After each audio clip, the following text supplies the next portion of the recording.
감사합니다. 하나님의 말씀을 보겠습니다. 하나님의 말씀은 마태복음 26장 마태복음 26장 69절에서 75절까지 교독하겠습니다. 신약성경 48쪽입니다. 마태복음 26장 69절 다 찾으셨으면 내가 먼저 봉독합니다.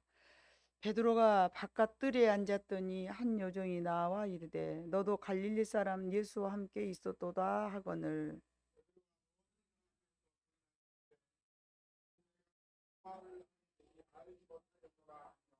앞문까지 나아가니 다른 여종이 그를 보고 거기 있는 사람들에게 말하되 이 사람은 나사렛 예수와 함께 있었도다 하매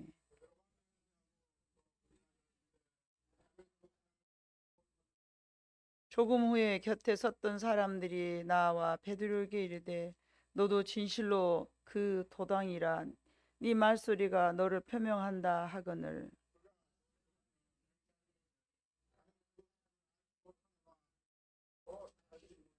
같이 읽습니다.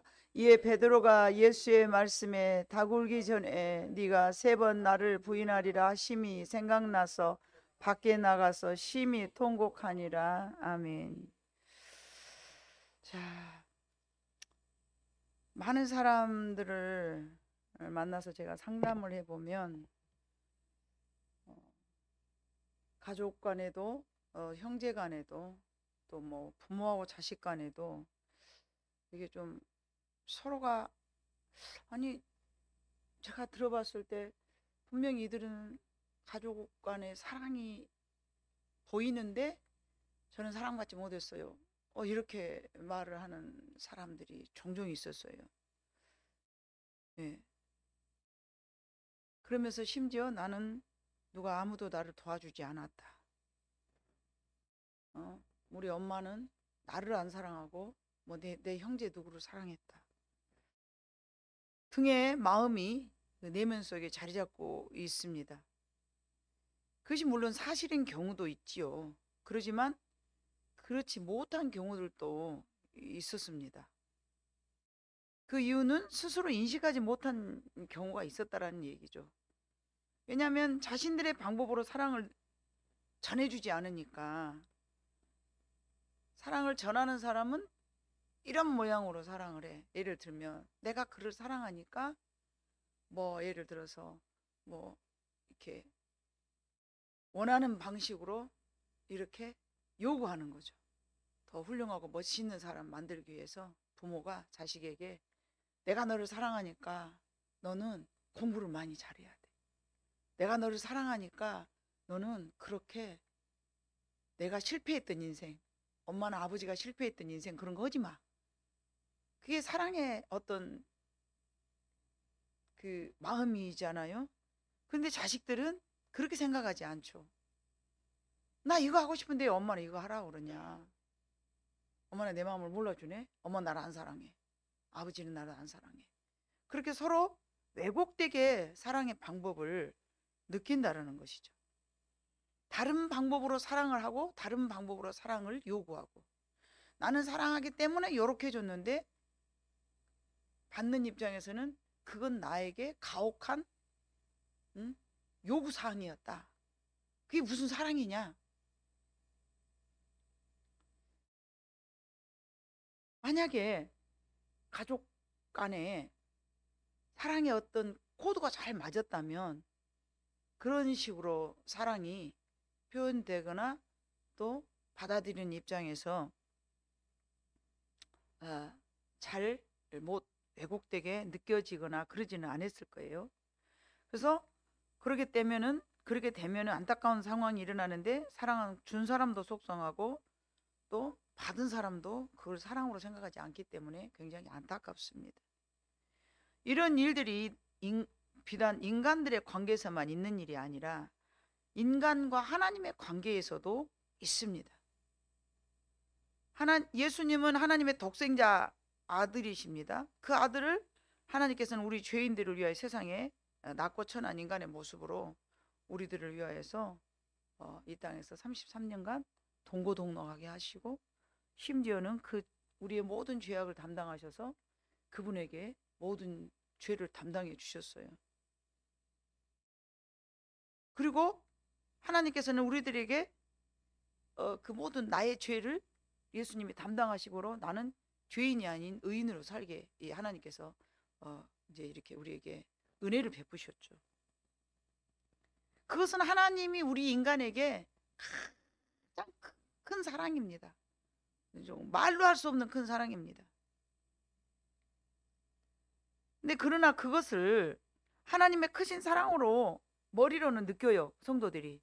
아, 그랬대. 맞아. 사랑이지. 맞네. 근데 이 가슴에서 느껴지지 않아. 가슴에서 우선 내가 먹고 살아야 되고 우선 내 앞에 뭔가 문제가 내가 원하는 것이 이루어져야 돼. 그래야 하나님이 나를 사랑한다고 생각해. 그런데 그 큰 사랑을 우리에게 보여주셨지만은 큰 사랑을 우리에게 허락해 주셨지만 그것이 직접적으로 나하고 지금 무관하게 느껴지기 때문에 이제 그거는 내가 사후 이제 천국에 가서나 아 이게 사랑이었구나 이렇게 느끼지 지금 이 현세에 살아가는 세상 시대에서는 하나님이 그것이 나를 사랑하신다라는 것을 마음으로 와닿지가 않은 거예요. 하나님의 사랑은 우리에게 그렇게 모든 죄를 담당하시고 또 성령이 우리에게 임하면 우리의 죄를 깨닫게 해주시고 막 그런단 말이에요. 회개하고. 그래서 예수님께서는 이 땅에 오시자마자 회개하라 천국에 가까우네 이거는 최고의 사랑이었어요. 근데 그거는 우리 인간들이 생각할 때는 별로 그렇게 크게 사랑으로 느끼지 않아요. 그리고 반대로 오히려 아 내가 이제 뭔가 요만한 기도를 했어. 요만한 기도를 했는데 그 기도가 응답됐어. 그러면 그때 사랑을 느끼는 거야. 그때 엄청난 사랑을 느껴버려요. 하나님 나를 얼마나 사랑하셨다. 하나님 보실 때는 뭐예요? 이게 하나님께서 보실 때는 하나님의 우리에게 내려주신 모든 큰 사랑을 우리가 느끼지 못하니까 굉장히 아쉬우시겠잖아요. 얼마나 아쉬웠겠어요. 그래서 모든 그리스도인들이 하나님의 그 크신 사랑을 다 느끼지를 못한다는 거죠. 막연하게 아는 거죠. 그냥 머리로만 그게 사랑이래. 그래? 그러구나. 들어보니까 좀 그래 보이잖아요. 여러분 가슴에서 느껴지지 않는 사람들은 머리로 생각할 때 아 주님이 나를 위해서 십자가에 짊어져 주셨다고 그래 맞다 사랑이다 그러죠. 그러나 정말 내가 어느 날 기도를 하는데 하나님께서 나한테 어떤 죄를 팍 터뜨려 주셨어. 너는 이게 나한테 얼마나 큰 죄였구나. 그거를 깨닫는 순간에 내가 이렇게 큰 죄인이었는데 주님이 나를 위해서 십자가에 달려 못 박혀 죽어주셔. 내 죄가 예수님 앞에 전가됐구나. 이거를 가슴으로 느껴지는 순간에 하나님이 나를 사랑한다는 것이 그때서 비로소 느껴진다는 것이죠. 예수님 당시 유대인들도 헬라인들도 마찬가지였습니다. 유대인들은 계속 하나님의 아들이기 때문에 뭘 요구했어요? 표적을 요구했어요. 표적을 보여달라. 표적을 보여달라. 헬라인들도 또 지혜를 요구했어요. 지혜를 달라. 지혜를 달라. 그러나 예수님은 내가 너희들에게 보여줄 표적은 오직 요나의 표적밖에 없다라고 말씀하셨는데 요나의 표적이라는 것은 예수님이 이 땅에 오셔서 십자가에 죽으셨다가 3일 만에 다시 살아날 것을 말씀하시는 거예요. 그래서 요한복음 2장 1절에 봐보면요. 그때부터 2장 1절에서부터 11절까지 보면요. 가나 혼인잔치에서 이제 예수님과 엄마 마리아가 친척 이제 혼인잔치에 갔단 말이에요. 근데 잔치집에서 포도주가 떨어져 버린 거예요. 그러니까 예수님 앞에 마리아가 요구를 합니다. 이거는 가정 안에서 간혹 그런 신비로운 일을 했다는 얘기죠. 알고 있기 때문에 예수님에 가서 한번 물어봐라. 포도주가 떨어졌다고 당황하니까 예수님한테 가서 물어봐라 그러는 거예요. 그러니까 아직 내 때가 안 됐는데 왜 나한테 이런 걸 요구하느냐 그러잖아요. 그 잔치집에서 예수님께서 하실 이야기가 아니에요. 그런데 그 얘기를 하신다는 것은 예수님의 때라는 것은 십자가에 우리 죄를 위해서 십자가에 죽어주실 것이 예수님의 때인 거예요. 중간에도 보면은 내 때가 아직은 아닌데 아직은 낮이라서 뭐 막 그런 내 때를 복음 사역하시면서도 여러 번 이야기하시거든요.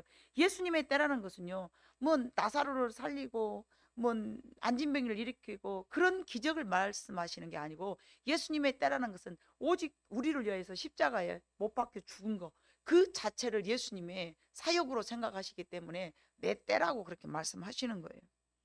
예수님께서 말씀하시니 그래서 오직 요한복음 5장 19절로 29절에 봐보면요, 우리에게 하나님께서 허락하신 것이 영생, 우리는 죽을 수밖에 없는 죄인인데 예수님께서는 이 땅에 우리를 위하여서 영생을 주시러 오셨다라고 말씀을 하시는 거예요. 뭐 다 길게 읽을 수는 없지만은 요한복음 5장 중요한 부분만 제가 한번 읽어볼게요. 19절에서부터 보면은요, 예, 아버지께서 내게 이렇게 나는 어떠한 일을 하러 왔다. 아버지께서 죽은 자들을 일으켜 살리심 같이 아들도 자기가 원하는 자들을 살리리라. 21절. 예. 나는 자 24절. 내가 진실로 너희에게 이르노니 내 말을 듣고 또 나 보내신 이를 믿는 자는 영생을 얻었고 심판에 이르지 아니하나니 사망에서 생명으로 옮겼느니라. 또 26절. 아버지께서 자기 속에 생명이 있음 같이 아들에게도 생명을 주어 그 속에 있게 하셨고, 예. 28절. 이를 놀랍게 여기지 말라. 무덤 속에 있는 자가 다 그의 음성을 들을 때가 오나니. 이게 나는 예수님의 때라는 것은 뭐예요? 영생을 얻을 수 있는 거, 죽을 수밖에 없는 우리 죄인이 영생을 얻을 수 있다는 거, 이것이 바로 표적이라는 거죠. 엄청난 큰 표적이라는 거죠. 그래서 조금 전에도 말씀드렸던 것 같이 요한복음 2장 보면은 가나의 혼인잔치에서 그 물을 가지고 아구까지 채웠더니 포도주로 변했다. 이거는 우리는 죽을 수밖에 없는, 생명이 없는 우리 인간들인데 예수님의 그 십자가의 죽으심으로 말미암아 우리가 생명을 얻는다. 그 뜻으로 가나의 혼인잔치에 물이 변해서 포도주가 되는 기적을 보여주시는 거예요. 그런데 그런 기적을 보여주었지만은 그 기적을 맛보는 많은 사람들도, 혼인잔치에 있었던 사람들도 그거를 전혀 느끼지를 못합니다. 근데 하나님은 우리를 사랑하셨기 때문에 그런 예수님의 표적을 통하여서 예수님이 이 땅에서 오셔서 무엇을 하셨는가를 보게 하시고 말씀으로, 행동으로 나타내 주셨는데, 하나님이 우리를 사랑하시는 방법과 우리가 하나님의 사랑을 느끼는 감정이 서로 다르다 보니까 하나님의 우리를 얼마나 사랑하신다는 사실을 기억을 못하는 거예요. 깨닫지를 못하는 거예요. 그렇다고 해서 하나님의 사랑이 아닌 건 아니거든요. 하나님이 분명히 우리를 사랑하셨지만 우리는 그 사랑을 느끼지 못한 것 뿐이고, 하나님의 사랑이 그런다고 해서 그 사랑이 무효가 되거나 아무것도 아닌 것은 아니라는 것이죠. 다만 내가 원하는 것을 얻지 못했거나 내 뜻이 이루어지지 않으면 우리는 사랑을 받았다는 생각이 없기 때문에 하나님의 사랑을 내가 받고 있다는 사실을 인식하지 못하는 것입니다. 예수님께서는 제자들을 특별히 많이 사랑하셨는데 그 중에 베드로를 사랑하신 예수님의 모습을 우리는 잠시 생각해 봅니다. 오늘 본문이 그래요. 본문이 예수님께서 이제 얼마 남지 않으셔서 이제 십자가 이게 마지막 그 만찬에서 막 이제 얘들아 다 너희가 나를 떠날 거야. 그러니까 예수님 앞에 있었던 베드로가 아이고 전부 다 망부당하십니다. 제가 어떻게 예수님을 떠납니까? 죽을지언정 저는 예수님을 떠나지 않을 겁니다. 예수님을 사랑한다는 고백을 막 베드로가 그렇게 했어요. 근데 이제 막상 예수님께서 십자가를 지시고 이제 잡혀 들어가는 그 과정 속에서 오늘 우리가 본문으로 읽었잖아요. 봐보니까 나는 절대 죽을지언정 예수님을 떠나지 않겠다고 그랬는데 결국은 베드로가 부인을 하게 됐어요. 부인을 하게 됐는데 예수님께서 뭐라고 기뜸을 해줬었어요. 네가 나를 부인하고 나면 뭐가 올 것이다? 닭이 울 것이다. 닭이 울 것이다. 그 기쁨을 해준 거예요. 닭이 울 것이다. 여러분 이거는 그냥 우리가 생각할 때는 반드시 너는 그럴걸? 너는 그렇게 돼 있어.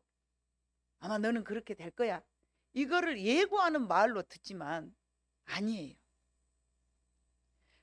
예수님은 베드로를 얼마나 사랑하셨는지, 그가 죄를 짓고 예수님을 부인하고, 예수님을 부인하는 것은요, 이거는요 저주받을 백성들이 하는 일이에요. 구원받지 못할 백성들이 하는 일이란 말이에요. 성령을 거역하고 성령을 인정하지 않아. 네가 나를 인정하면 나도 너를 인정할 것이라, 아버지 앞에서. 예수님께서 그 말씀을 하셨잖아요. 근데 베드로가 예수님을 부인하면 이거는 가룟 유다와 똑같은 삶이 되는 거예요. 근데 베드로를 예수님이 너무 사랑하시기 때문에 닭 울음소리를 그 요나의 박넝쿨처럼, 예? 준비하신 거예요. 얼마 안 가서 바로 회개할 수 있도록. 사람이 그러잖아요. 우리가 죄를 짓고 유야무야 넘어지면 그 죄가 죄인지 몰라버려요. 근데 바로 죄를 졌는데 바로 깨달으면 어쩝니까? 회개를 하죠. 하나님, 우리가 잘못했습니다. 베드로, 요나가 박넝쿨을 또는 뭐 벌레를 하나님의 그 요나의 무대 위에 소품으로 준비를 하셨다면, 베드로에게는 닭 울음소리가 그 인생에 있어서 하나님께서 준비한 소품이었어요. 그 소리를 듣는 순간에 75절에 봐보니까 뭐라 그래요? 이에 베드로가 예수의 말씀에 닭 울기 전에 네가 3번 나를 부인하리라 하심이 어째서? 생각나서 밖에 나가서 심히 통곡하니라. 이게 축복이라는 거죠. 이게 사랑이라는 것이죠. 이게 예수님이 베드로를 너무너무 사랑했다는 증거입니다. 우리는 우리 자신 스스로가 내 자신에 대한 죄를 인식을 못합니다. 여러분, 조금 여러분들이 듣기 거석하겠지만 저는 여러분들의 죄가 보이거든요. 물론 여러분들이 나를 볼 때도 나의 죄가 보이겠죠. 근데 나는 여러분들의 죄를 보는데 여러분들이 그것을, 어떤 사람은 인식하는 경우도 있지만 인식을 못하고 가는 경우도 있어요. 그때마다 매번 그건 죄야, 그건 죄야. 제가 여러분들한테 반만 그러고 지적질하면 여러분 어쩌겠어요? 쉼에 괴롭고 삶이 어려워집니다. 자꾸 그건 죄야, 그건 나쁜 거야, 그건 마귀야, 그건 죄야, 그거 잘못된 거야, 이것만 계속 부정적으로. 물론 죄는 죄죠. 잘못한 건 잘못한 것입니다. 근데 그거를 계속 지적을 받으면 여러분의 쭉지라도 비겠습니까? 목사님 앞에 지나도 못 갈 거예요 아마. 목사님 이상한 눈을 가지고 계셔가지고 말이야, 우리 죄를 다 투시해버린대. 여러분 내 앞에서 어떻게 서겠어요? 그럴 수 없어요. 물론 하나님이 열어주시면 보이긴 하겠죠. 그러나 그렇게 보였다면 그거는 여러분, 베드로의 입장에서 그게 닭 울음소리였던 것처럼 전혀 모르다가 내가 여러분들에게 뭔가 탁 하나님께서 보여주셨다면 나를 통해서 여러분들에게 닭 울음소리로 드려야 되는 거예요. 3번 나를 부인하리라 하심이 생각나서 밖에 나가서 심히 통곡하니라. 이거는 예수님께서 베드로를 사랑하는 모습이었습니다.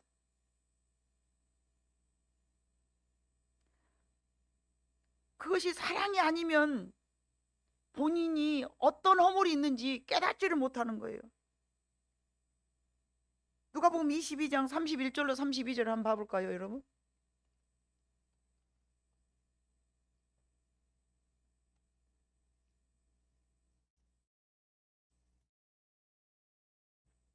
누가복음 22장 31절로 32절. 예. 자, 같이 읽어봐요. 시작. 시몬아 시몬아, 보라, 사탄이 너희를 밀가부르듯 하려고 요구하였으나 그러나 내가 너를 위하여 네 믿음이 떨어지지 않기를 기도하였노니 너는 돌이킨 후에 네 형제를 굳게 하라. 주님의 은혜인 거예요. 가룟 유다에게는 뭐라고 말씀하셨어요? 태어나지 않았으면 더 좋을 뻔하였느니라. 이거는 예수님이 그를 손 대줬다는 얘기예요? 안 대줬다는 얘기예요? 내버려 두었다는 얘기예요. 만약에 예수님께서 가룟 유다를 사랑하셔서, 야, 네가 베드로에게 적용했던 것처럼, 베드로에게 오늘 하신 말씀 누가복음 22장 31절로 32절 말씀처럼 베드로에게 허락하신 그런 은혜를 가룟 유다에도 허락하셨어 봐요. 그가 돌이켰을까요? 안 돌이켰을까요? 돌이켰겠죠. 돌이켰겠죠. 자, 누가복음 22장 61절로 62절 한 장 넘겨서 여러분 봐봐요. 주께서 돌이켜 베드로를 보시니 베드로가 주의 말씀 곧 오늘 닭 울기 전에 네가 3번 나를 부인하리라 하심이 생각나서 밖에 나가서 심히 통곡하니라. 이거는 그냥 우연히 있는 게 아니에요. 그냥 우연히 닭이 운 것이 아니라는 것이 22장 31절로 32절에 있는 말씀이 뒷받침해 주고 있습니다. 시몬아 시몬아 보라 사탄이 너희를 밀가부로 하려고 요구하였으나 그러나 내가 너를 위하여 네 믿음이 떨어지지 않기를 기도하였노니 너는 돌이킨 후에 네 형제를 굳게 하라. 그러므로 저와 여러분이 하나님 앞에서 말씀에 붙잡혀 있다면 이거는 하나님의 놀라우신 크신 사랑하심입니다. 왜 주님이 우리를 그렇게 사랑하신지 그 이유는 모릅니다. 남들보다 더 똑똑합니까? 남들보다 더 지혜롭습니까? 남들보다 더 주님에게 뭐 한 게 있습니까? 저와 여러분이 뭔가 하나님 앞에 열심히 해서 하나님 우리를 사랑했습니까? 예수를 알기 전에는 다 똑같았습니다. 근데 그 중에서 우리를 선택해 주신 거잖아요. 그리고 말씀이 생각나서 괴로워할 수 있도록 우리에게 아직도 우리를 붙잡아 주고 계신다는 거예요. 그러므로 우리는 그 말씀을 지키지 못해서 괴로워하고 심히 아파하고 하나님 내 모습이 왜 이 모양이 꼴입니까? 왜 저는 그 말씀을 지킬 수 없습니까? 몸부림하고 싸우고 있지만 반드시 그 말씀을 지키게 될 줄로 믿습니다. 왜요? 주님이 우리를 사랑하셨기 때문에 내가 그 말씀을 지키지 못해서 괴로워하고 있거든요. 하나님은 우리들의 죄를 늘 알기를 원해요. 내가 죄인임을 알기를 원해요. 왜요? 돌이키게 하시려고. 내가 죄인이다 해서 오늘 당장 회개되는 것이 아니라 회개는 했어요. 그 행동에서 바로 돌이키면 얼마나 좋습니까? 근데 안 되는 경우도 있지만 하나님이 끝까지 사랑하신다고 그랬어요. 그죠? 하나님이 우리를 사랑하시되 끝까지 사랑하신다. 우리는 하나님과 왜 이렇게 죄를 말끔히 씻어야 되는가요? 내가 설령 예수를 50살에 믿었다 합시다. 1살 때부터 49세 끝에 지었던 죄라도 내가 하나님을 만나기 전에 있는 죄라도 우리는 하나님께서 회개하기를 원하십니다. 과거에 내가 예수 믿기 전에 지은 죄? 좀 지었으면 어때? 그때는 그때는 몰랐으니까 그랬는데. 그러나 몰랐을 때 그랬을지라도 생각이 나거들랑 하나님 앞에 회개하는 것이 옳습니다. 왜요? 하나님과 우리 사이가 멀어졌기 때문에. 내가 하나님을 지금 만났다고 그래서 과거에 지은 모든 죄가 깨끗이 씻겨진 건 아니지 않습니까? 씻겨진 것은 언제 씻겨지는 거예요? 내가 죄를 깨닫고 인식하면서 고백할 때.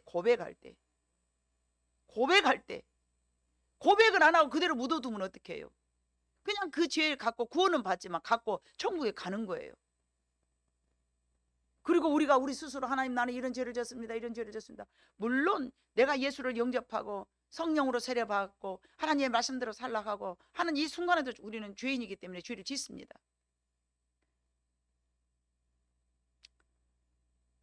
그래서 하나님은 우리를 사랑하시기 때문에 죄를 회개하기를 원하시는 거예요. 천국은 어디 있느냐고요? 누가복음 17장 20절과 22절 봐봅니다. 여러분, 누가복음 17장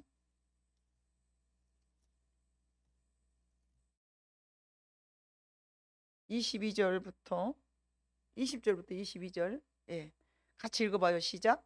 바리새인들이 하나님의 나라가 어느 때 임하나이까 묻거늘 예수께서 대답하여 이르시되 하나님의 나라는 볼 수 있게 임하는 것이 아니요 또 여기 있다 저기 있다고도 못하리니 하나님의 나라는 너희 안에 있느니라. 또 제자들에게 이르시되 때가 이르리니 너희가 인자의 날 하루를 보고자 하되 보지 못하리라. 사람이 너희에게 말하되 보라 저기 있다 하라 보라 여기 있다 하리라. 그러나 너희는 가지도 말고 따르지도 말라. 아멘. 예수님이 임하실 때도 번개가 하늘에서 이쪽에서 저쪽 임한 거죠. 그때 사방에 비친다 그랬어요. 자, 여러분, 우리는 회개하라. 예수님께서 뭐가 이루어진다? 천국이 가까웠느니라. 회개할 때 우리의 마음속에 뭐가 이루어지는 거예요? 천국이 이루어지는 거예요. 물론 영원한 천국도 있습니다. 그러나 이 땅에서 사는 천국은요, 저와 여러분이 하나님 앞에 회개를 했을 때의 마음의 평강을 얻는 거예요. 수고하고 무거운 짐진 자들아 다 내게로 오라. 이게 하나님이 우리에게 주신 사랑이라는 것입니다. 영원한 처소를 준비하고 계시는 예수님이 만든 처소는 있겠으나 이 땅에 사는 우리들에게는 이 땅에서 살면서 천국을 누리고 살아간다는 것은 회개했을 때 이루어진다는 것을 우리는 기억해야 됩니다.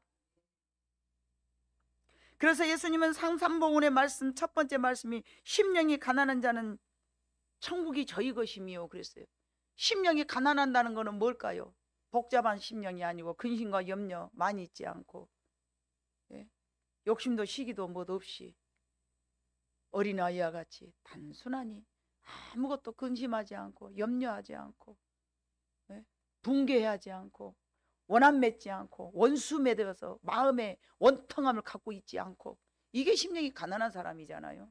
심령이 가난한 자가 되어야 천국이 저희 것이에요. 심령이 가난한 자가 되기 위해서는요, 속에 과거에 내가 묻어두었던 모든 오래된 찌끼 같은 거, 그래서 그 묵은 밭을 기경하라고 호세아 선지자가 그렇지 않았습니까? 너 옛 것을 벗어버리고 묵은 밭을 기경하여라.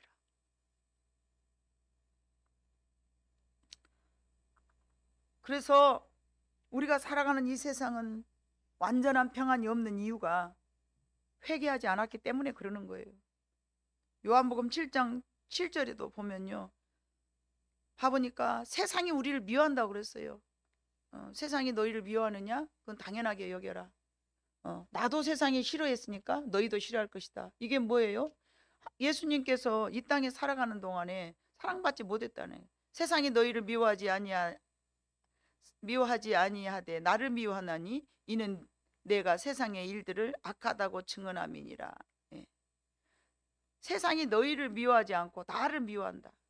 너를 미워하는 것은 세상이 우리를 미워하는 것은, 세상 사람들이 우리를 미워하는 것은 너를 미워하는 것이 아니고 나를 우리 안에 예수가 있기 때문에 우리를 핍박한다는 거예요. 우리 안에 예수님이 거하고 계시기 때문에 사람들이 우리를 싫어한다는 거죠. 조롱하고 미워하고. 왜요? 그 이유가 뭐라 그랬어요? 내가 세상의 일들을 악하다고 증언하였기 때문에. 너희는 악해. 그래서 세례 요한이 목배임을 당했잖아요. 세례 요한이 왜 목배임을 당했어요? 헤로디아의 그 공주를 뭐 어떻게 아무튼 그 음란의 행위를 행했잖아요. 그러니까 세례 요한이 그거 아니다고 잘못됐다고 증언을 했어요. 그러니까 죽여버린 거예요. 마치 그거예요. 예수님이 이 세상을 보면서 악하다고 그랬어요. 그러니까 이 세상 사람들이 우리들을 사랑하지 않는 거예요. 그래서 우리는 예수를 믿음으로 말미암아 불편함이 생기는 경우도 있습니다. 부당한 대접을 받는 경우도 있습니다. 억울한 상황이 생길 수도 있습니다. 그러나 마태복음 5장 13절에 있는 말씀처럼 그거는 세상이 너희를 조롱하고 또 핍박하나 너희는 기뻐해라. 하늘에서 상급이 있을 것이다. 때로는 세상이 우리를 괴롭게 하는 것은 예수를 믿고 참 회개를 다 했지만 우리 안에, 우리 삶 속에 참 평안이 없는 것은 이처럼 예수가 우리 안에 있고 핍박을 받는 경우도 있다라는 얘기죠. 아니, 나는 예수 믿고 회개를 다 했어도 어려움이 있던데요. 그럼 하나님 나를 안 사랑하신가요? 아니요. 예수님의 한 몸이 되어서 사랑 안에 거하고 있음에도 불구하고 어려운 일이 우리에게 있을 수는 있으나 그것은 이제 예수님과 동행하기 때문에 오는 환난이고 핍박이겠지만, 그 이전에 우리가 참 평안이 없는 것은 이제 내가 악한 생각을 하거나 세상의 사람들과 똑같이 바르게 살지 않고 있을 때는 하나님께서 우리에게 어떤 그런 어려운 일이 있을 수 있죠. 그러나 베드로와 같이 닭 울음소리를 들을 수 있는 은혜를 또한 주실 줄로 믿습니다. 작은 고난 가운데서도 예수님의 음성을 들을 수 있습니다. 그래서 이스라엘은 이제 그런 훈련을 하기 위해서 출애굽해서 광야로 나갔어요. 예수님도 광야로 나가고 모세도 광야로 나가고 다 광야로 나갔어요. 심지어는 마가복음 1장 12절로 13절 보면 성령님이 예수님을 광야로 몰아내 세웠다고 그랬어요. 왜 하나님께서는 이렇게 이스라엘 백성들도 그랬고 모세도 그랬고 예수님도 그랬고 우리들에게도 이 어려운 일이 왜 있을까요? 왜요? 예, 광야에서는 우리가 훈련받지만 그곳에서 하나님의 음성을 들어야 되는 학교이기 때문에 그랬습니다. 거기서 자기 자신을 보게 된 거죠. 물이 없으니까 바로 뭐를 합니까? 불평을 해요. 그러면은 물이 없다라는 그 자체를 생각하지 말고 물이 없으니까 나는 불평하는 사람이구나. 그거를 하나님께서 보게 하기 위함에서 마치 베드로가 닭울음 소리 들은 것처럼. 아멘. 먹을 것이 없으니까 이스라엘 백성들이 광야에서 뭐라 했어요? 여기서 우리가 굶겨 죽게 생겼구나. 도로 우리 애굽으로 가자. 그러면은 그 상황을 보지 말고 하나님은 뭘 보기 위함이었어요? 믿음이 없는 나를 보기 위함이었어요. 먹을 것이 없으니까 우리가 걱정하네.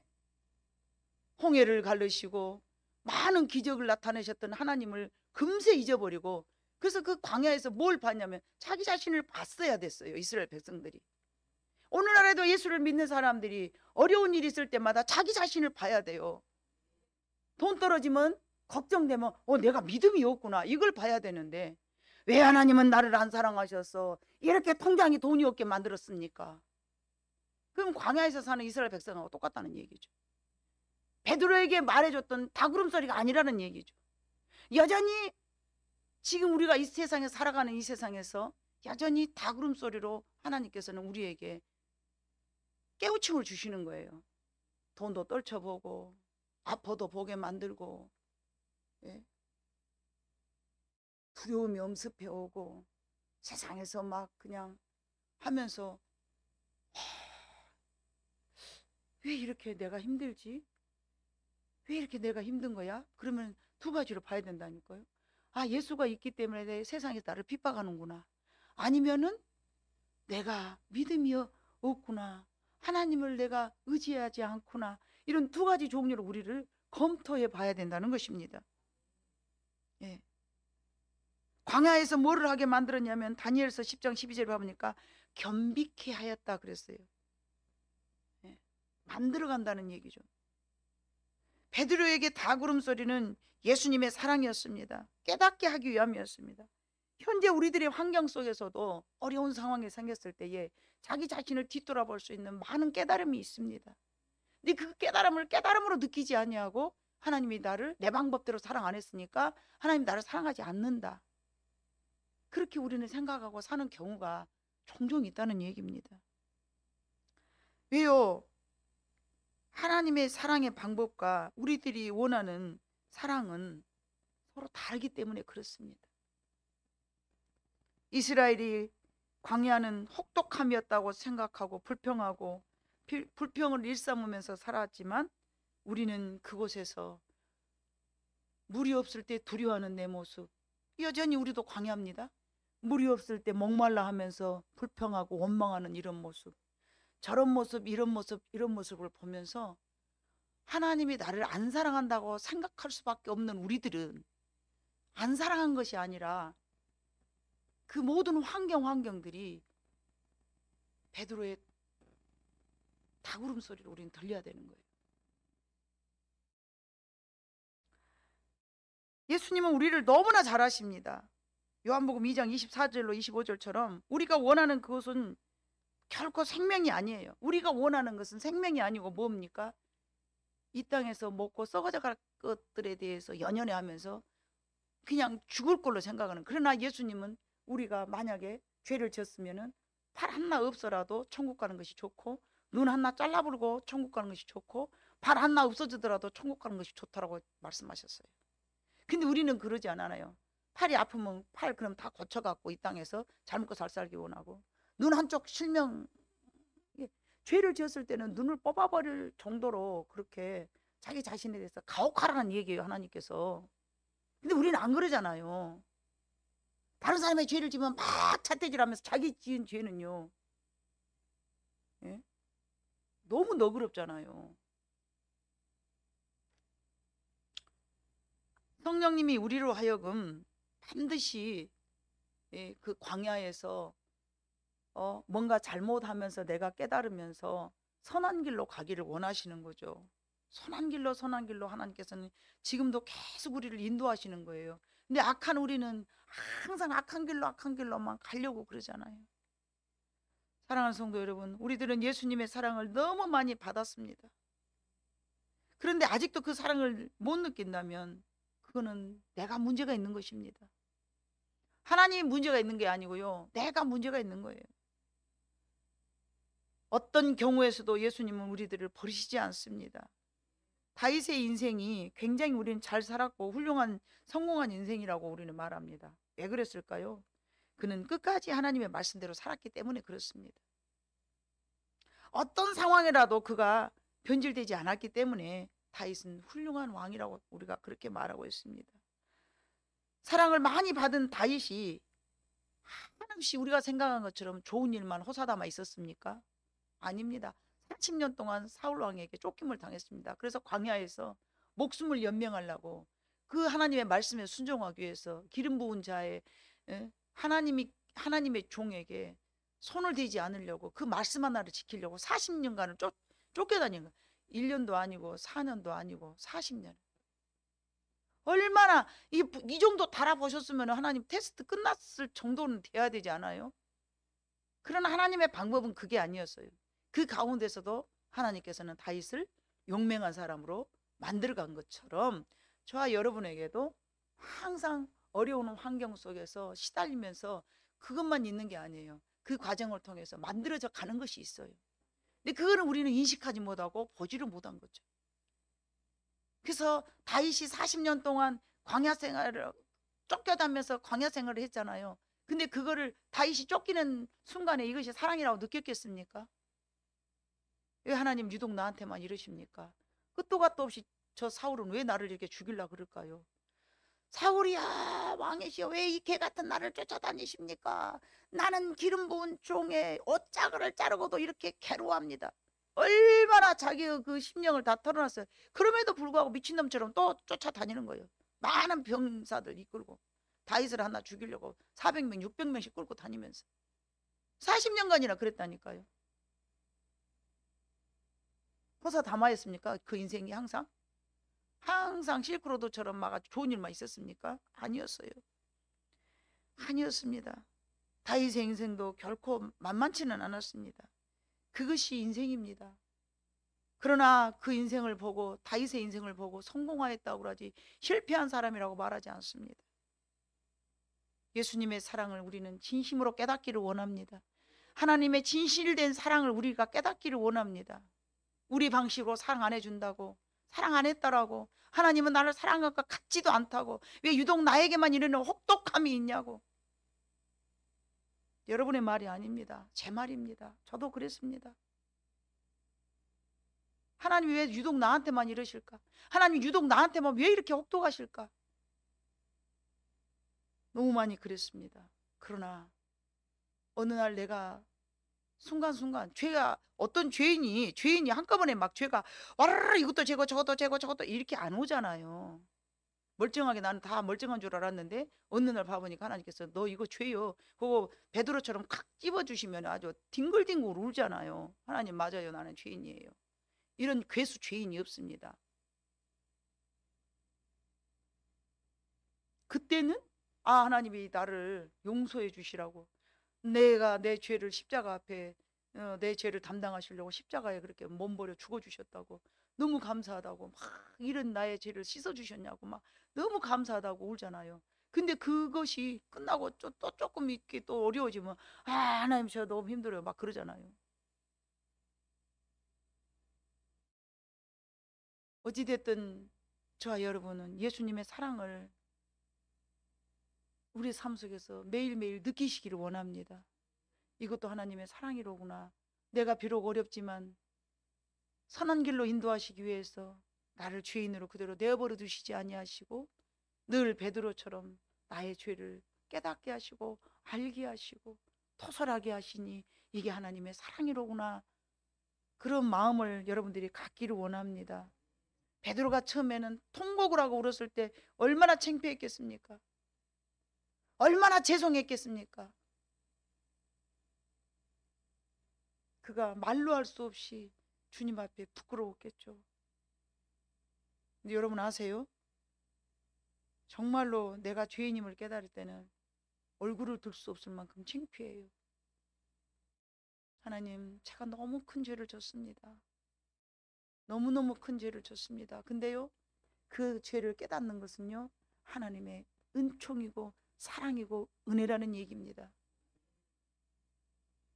그러므로 내가 죄인일수록 죄가 많은 곳에 은혜가 풍성하다. 죄가 많은 곳에 은혜가 풍성하다. 맞습니다. 죄가 많으면 많을수록 하나님의 은혜가 우리에게 더 넘치게 부어주시리라 믿습니다. 우리 모두는 왜 하나님이 나를 이렇게 사랑하셨는가? 그래서 나를 위해서 십자가에 못 박혀 죽어주셨고 지금도 여전히 우리의 죄를 주님 앞에서 고백하게 하시고 내 죄를 깨닫게 해주시고 그게 놀라운 크신 축복이다. 나를 사랑하십니다. 이렇게 우리가 하나님 앞에 고백하는 시간들이 되기를 주님의 이름으로 축복합니다.